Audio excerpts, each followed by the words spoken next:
Hello, my name is Benjamin Hart. I'm an American attorney and the managing director of Integrity Legal here in Bangkok, Thailand. As the title of this video suggests, we're posing the question, do Thai passports lack power, quote unquote?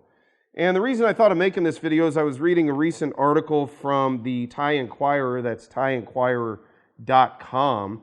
Article was titled, Thailand's passport power improves but lags behind most countries including Timor-Leste. Quoting directly, with travel opening up and requests for visa now taking weeks, if not months, the need to have powerful passport has become a necessity. But Thailand's passport power has continued to remain weak compared to others in the region.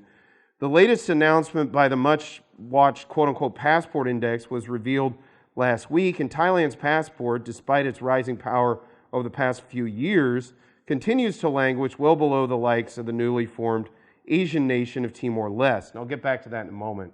Quoting further, Thailand's passport ranked at 53rd place, while the small nation of Timor-Leste ranked on 46th in the world, where the median ranking stood at 45.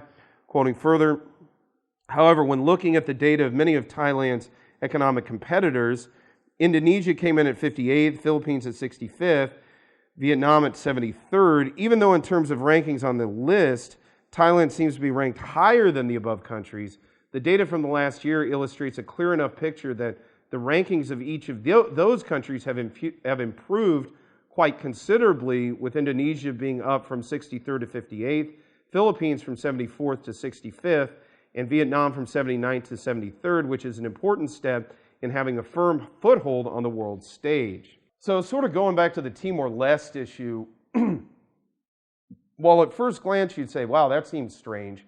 You know, why would Timor-Leste be a more powerful passport than Thailand? Well, remember, Timor-Leste was a Portuguese colony, so that may have something to do with it. Maybe some of the other Portuguese colonies are visa-free with Timor-Leste, as well as Portugal. I don't know off the top of my head if that is true or not, but I will say, you know, it does sort of stand to reason that being a former colony of a given country might give it a little more oomph in terms of passport power.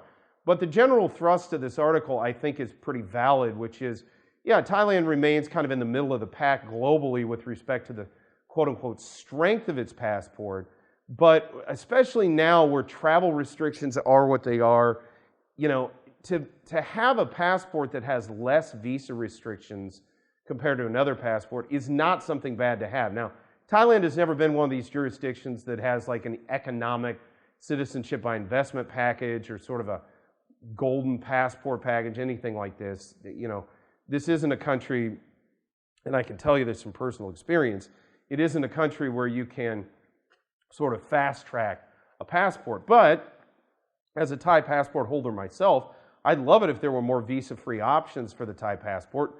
But in recent years, there have been some major changes. For example, Japan and Korea have been added to Thailand's list, and Thailand does add visa-free countries from time to time. Hopefully, as the years progress, we will see the Thai passport gain in strength, especially when you look at the fact that other places in the region have seen their passports kind of be catapulted ahead in relative terms, even though they haven't sort of overcome Thailand's passport strength as of yet.